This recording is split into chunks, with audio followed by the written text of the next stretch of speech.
इसमें पहला प्रश्न दिया है कि दक्षिणी गोलार्ध का सबसे बड़ा दिन कौन सा होता है। तो हमें याद रखना है कि जो दक्षिणी गोलार्ध का सबसे बड़ा दिन कौन सा होता है, तो वो होता है अपना 22 दिसंबर। क्या होता है? 22 दिसंबर। अब इसमें हम बात करेंगे 21 जून के बारे में। तो 21 जून में क्या रहता है? उत्तरी गोलार्ध का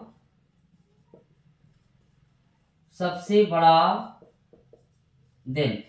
यानी कि हम 21 जून को क्या मानते हैं कि उत्तरी गोलार्ध का सबसे बड़ा दिन कौन सा होता है? 21 जून को होता है। अब इसमें बात करें 21 मार्च को, तो 21 मार्च को क्या होता है? दिन रात बराबर होते हैं। क्या होते हैं? दिन रात क्या होते हैं? बराबर होते हैं। यदि क्वेश्चन यदि पेपर में आए कि जैसे कि 21 दिन को सॉरी कि दिन रात बराबर कब होते हैं, तो दिन रात होते हैं अपने 21 मार्च को होते हैं। और दक्षिणी गोलार्ध का सबसे बड़ा दिन कौन सा होता है? 22 दिसंबर। उत्तरी गोलार्ध का सबसे बड़ा दिन क्या होता है अपना? 21 जून को होता है। दक्षिणी गोलार्ध का सबसे बड़ा दिन। इस क्वेश्चन में दिया था कि दक्षिणी गोलार्ध का सबसे बड़ा दिन कौन सा होता है अपना?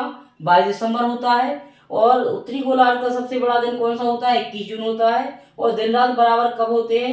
21 मार्च को होते हैं। अब इसमें बात करें कि जो अपना क्या है, इसमें बात करें कि 21 जून को जो उत्तरी गोलार्ध का सबसे बड़ा दिन होता है वो क्यों होता है? क्योंकि जो सूर्य की किरणें होती हैं, जो सूर्य की किरणें होती है वो कर्क रेखा पर सीधे पड़ती हैं। और जो 22 दिसंबर को दक्षिणी गोलार्ध का सबसे बड़ा दिन रहता है, उसमें क्या होता है? जो सूर्य की किरणें रहती हैं मकर रेखा पर सीधे लंबवत पड़ती हैं। तो इस प्रकार से ये बड़ा दिन और उत्तरी गोलार्ध और दक्षिण गोलार्ध के बारे में हमें पढ़ना है। और फैक्ट भी इसके बारे में याद रखना है। मंत्रिमंडल का उल्लेख कौन से अनुच्छेद में देखने को मिलता है? अगला क्वेश्चन दिया है अपना कि कौन से आर्टिकल में हमें मंत्रिमंडल से संबंधित इसमें वर्णन मिलता है? तो आर्टिकल 53 में, आर्टिकल 74 या 78, इसमें देखना है हमें। आर्टिकल 53 किससे संबंधित है? आर्टिकल संबंधित है संघ कार्यपालिका की शक्ति। यानी कि हम बात करें आर्टिकल जो 53 है वो किसके उल्लेख है? संघ कार्यपालिका की शक्ति के बारे में। और 74 आर्टिकल है वो किसके संबंध में है? मंत्रिपरिषद के। किसके? मंत्रिपरिषद के संबंध में। यह जो आर्टिकल 74 है इसमें किस बात का वर्णन है कि मंत्रिपरिषद का गठन प्रधानमंत्री की सहमति से राष्ट्रपति कर सकता है। इसमें कौन से में उल्लेख मिलता है हमें? आर्टिकल 74 में। अब 78 में किसका उल्लेख मिलता है? तो 78 में उल्लेख मिलता है पीएम के कर्तव्य। क्या? पीएम के कर्तव्य। अब इसमें बात करें कि पीएम के कर्तव्य कौन कौन होंगे। पीएम के कर्तव्य का मतलब है कि जैसे मान लो पीएम ने कोई बैठक ली या कोई निर्णय निकाला तो उसको राष्ट्रपति को सूचित करना, ये पीएम का कर्तव्य है। तो आर्टिकल हम कौन से में देखेंगे? 78 में देखेंगे। अब इसमें बात था, अपना क्वेश्चन था कि मंत्रिमंडल का उल्लेख कौन से आर्टिकल में देखने को मिलता है? तो आर्टिकल अपना 352 आर्टिकल है जिसमें हम मंत्रिमंडल के बारे में उल्लेख देखते हैं। कौन सा? 352 में मंत्रिमंडल के बारे में देखते हैं। तो इस प्रकार हमने इस आर्टिकल के संबंध में कई 2-4 क्वेश्चन कवर कर लिए हैं। और अगला प्रश्न दिया है इसमें, अगला दिया है कि भरतपुर पक्षी अभ्यारण्य किस शहर में स्थित है? कौन से शहर में स्थित है वो हमें याद रखना है। तो भरतपुर पक्षी अभ्यारण्य कहाँ है? भरतपुर में। भरतपुर में कहाँ देखने को मिलेगा हमें? राजस्थान। कहाँ देखने को मिलेगा? राजस्थान में देखने को मिलेगा। अब इसमें बात करें ऑप्शनों को भी साथ में लेकर चले तो प्रतापगढ़ में हमें क्या देखने को मिलता है? भीमराव अंबेडकर पक्षी अभ्यारण्य। क्या देखने को मिलेगा प्रतापगढ़ में हमें? भीमराव अंबेडकर पक्षी अभ्यारण्य देखने को मिलेगा। अब एटा की बात करें, एटा कहाँ है? यूपी में। तो यूपी में हमें एक अभ्यारण्य देखने को मिलेगा, पटना पक्षी अभ्यारण्य। कहाँ देखने को मिलेगा?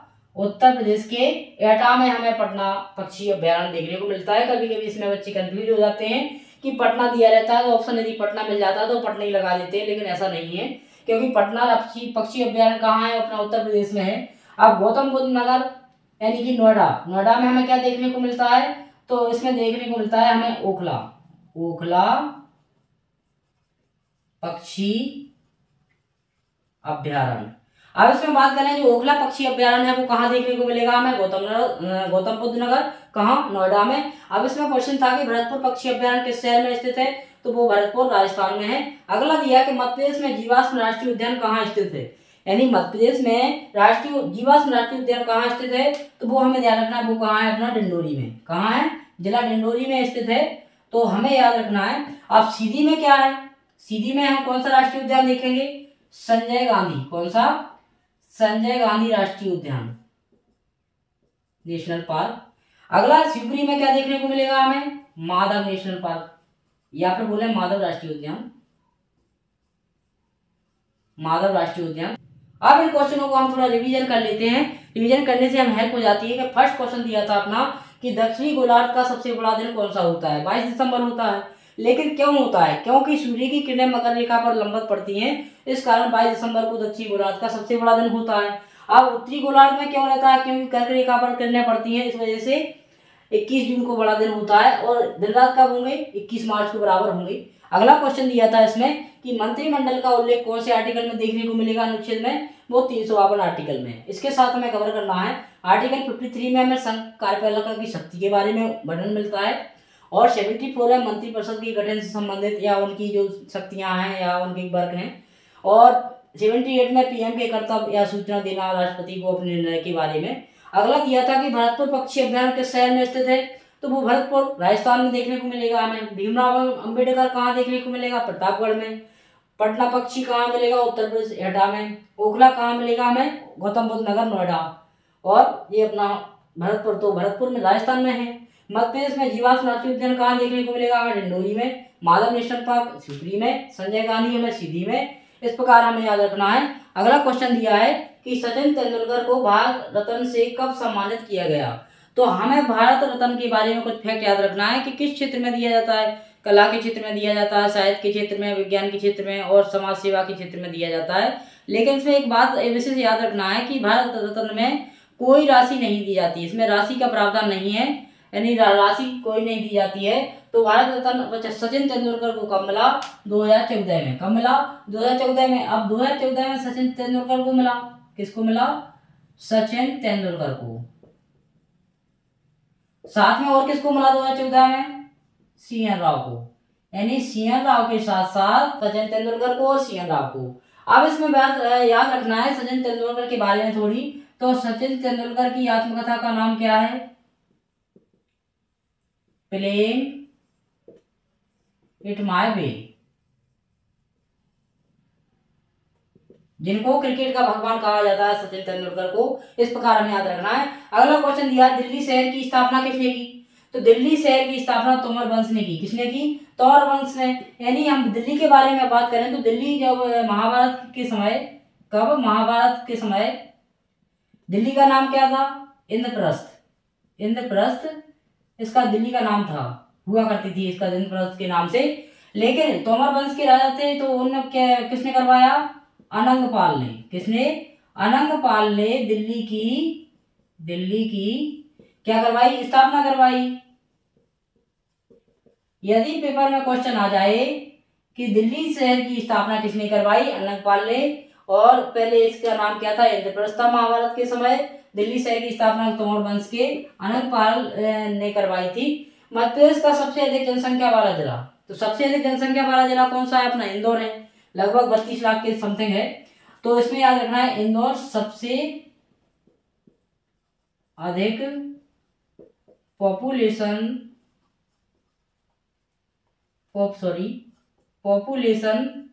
वाला जिला।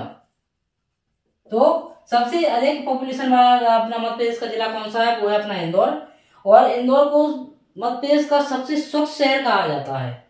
मध्य प्रदेश के प्रथम राज्यपाल कौन थे, तो हमें याद रखना है कि मध्य प्रदेश के जो प्रथम राज्यपाल थे वो डॉक्टर पट्टाभी सीतारामैया थे। इस प्रकार हमें क्वेश्चनों को पढ़ना है और साथ में रिवीजन भी करते जाना है।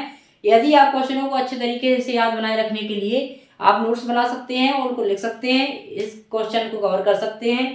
सचिन तेंदुलकर को भारत रत्न कब सम्मानित किया गया, 2014 में। सचिन तेंदुलकर की आत्मकथा का नाम क्या है, प्लेइंग इट माय वे। और सचिन तेंदुलकर के साथ और सीएन राव को कब दिया गया, 2014 में दिया गया। सचिन तेंदुलकर को क्रिकेट का भगवान के नाम से जाना जाता है। दिल्ली शहर की स्थापना किसने की? तोमर वंश ने। कौन से राजा थे? अनंगपाल ने। पहले जब महाभारत होने के समय दिल्ली का नाम क्या था? इंद्रप्रस्थ हुआ करती थी।